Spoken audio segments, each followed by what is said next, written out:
दोस्तों, कहानी शुरू होती है एक व्यक्ति से जिसका नाम होता है बोरिस, जो जेल से रिहा होता है और फिर अपनी गर्लफ्रेंड से मिलने चला जाता है। वेंडी कहती है चोरी करना कोई काम नहीं होता। ओ गॉड, तुम कब छोड़ोगे ये सब? बोरिस कहता है बस एक बार और, फिर मैं तुम्हें कभी परेशान नहीं करूंगा, कभी नहीं। वेंडी कहती है ठीक है, तुम्हारे दिमाग में क्या चल रहा है? बोरिस कहता है उसने अपनी जगह पर खजाना छिपाया है। जब हम उस जगह की लाइट ऑफ कर देंगे तो हमें चाबियों की जरूरत पड़ेगी। अगर इस बार हम उस जगह तक पहुंच गए तो लाइफ सेट समझो। रात हो जाती है। बोरिस घर के बाहर खड़ा रहता है। वेंडी दरवाजा खोलती है और बोरिस को आवाज लगाती है। बोरिस अंदर चला जाता है। वेंडी कहती है हमें ये काम जल्दी से खत्म करके यहाँ से निकलना होगा। बोरिस कहता है और तुम्हारा बॉस? वेंडी कहती है वो सो रहा है। फिर वे दोनों आगे बढ़ने लगते हैं। वेंडी कहती है ये चाबी उसकी डुप्लीकेट है, असली वो अपने गले में पहन कर रखता है। बोरिस उस चाबी से ताला खोल देता है और फिर वे अंदर चले जाते हैं। फिर उन्हें एक और दरवाजा मिलता है पर उसकी चाबी उन पर नहीं होती। बोरिस दिमाग लगाकर उसे भी खोल देता है। फिर वे आगे जाने लगते हैं। दरवाजा बंद हो जाता है और वहाँ एक रिकॉर्डिंग चल जाती है। वहाँ एक स्पीकर लगा होता है और स्पीकर में से आवाज आती है, मुझे पता है तुम कौन हो। तुम एक चोर हो जो मेरी दौलत को हड़पना चाहते हो, तो जाओ चुरा लो। अब मैं तुम्हें 20 सेकंड देता हूँ। वे दौड़कर दरवाजे की तरफ जाते हैं पर दरवाजा नहीं खुलता। फिर वे दौड़कर वापस आते हैं। शटर बंद ही होने वाला होता है पर वे उसके नीचे को अंदर आ जाते हैं। फिर वे दोनों वहां से आगे जाते हैं। वहां उन्हें एक और दरवाजा मिलता है। बोरिस उसे खोलने लगता है। तभी आवाज आती है, तुमने दूसरे दरवाजे को खोलने की अच्छी कोशिश की और अब उल्टी गिनती गिनना शुरू कर दो और दिमाग लगाकर सोचो। और इतना कहकर आवाज बंद हो जाती है। बोरिस दरवाजा खोलने की कोशिश करता है पर दरवाजा नहीं खुलता। वेंडी कहती है उसने हमसे दिमाग लगाकर सोचने को कहा था। वेंडी बोरिस से पेन लेकर दिमाग लगाकर कुछ नंबर लिखती है। बोरिस उन नंबर का कोड डालकर दरवाजा खोल देता है और वे दोनों अंदर चले जाते हैं। वो दरवाजा बंद हो जाता है। बोरिस दरवाजा खोलने की कोशिश करता है पर वो नहीं खुलता। वहाँ फिर आवाज आती है, ये सब मेरे पापा ने बनाया है, उनका नाम याद रखना, उसी से तुम्हें रास्ता मिलेगा। वेंडी कहती है हमें इस पहेली को सुलझाना होगा। बोरिस कहता है हाँ। फिर वे आगे बढ़ते हैं। बोरिस नीचे जाने लगता है और वे दोनों नीचे चले जाते हैं पर आगे उन्हें कोई रास्ता नजर नहीं आता और वो दरवाजा भी बंद होने लगता है। बोरिस उसे रोकता है पर वो बंद हो जाता है। फिर आवाज आती है, तुम बहुत अच्छा कर रहे हो बोरिस, पर अब तुम्हें कोई हिंट नहीं मिलेगी। तुम्हारे पास सिर्फ 5 मिनट है इस चैम्बर से बाहर निकलने के लिए। 5 मिनट पूरी हो जाती है और ऊपर से लोहे की नुकीली पत्ती निकलकर आती रहती है।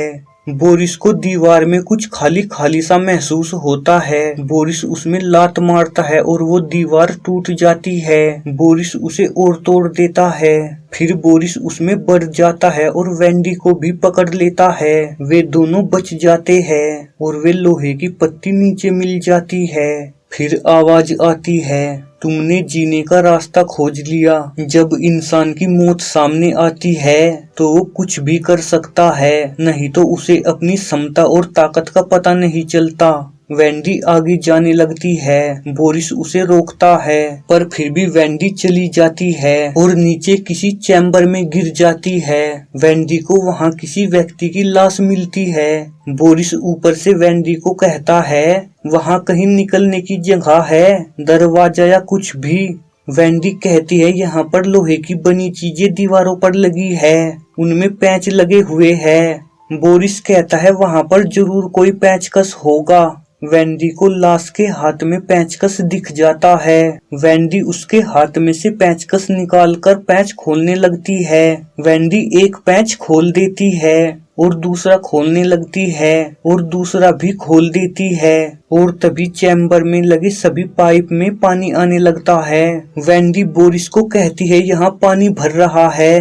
बोरिस कहता है मैं तुम्हें बाहर खींचने के लिए कुछ करता हूँ, ठीक है, तुम उस पानी को रोको। वेंडी अपनी ड्रेस फाड़कर पानी रोकने लगती है पर पानी नहीं रुकता और वहाँ काफी पानी भर जाता है। बोरिस रस्सी नीचे वेंडी के पास फेंक देता है पर वो रस्सी छोटी रह जाती है। बोरिस अपनी बेल्ट खोलकर रस्सी में बांधता है। वेंडी उसे पकड़ लेती है। बोरिस उसे खींचने लगता है पर वो वेंडी को नहीं खींच पाता। वेंडी कहती है मैं ठंडी पड़ रही हूँ, मेरे पैर जम रहे हैं।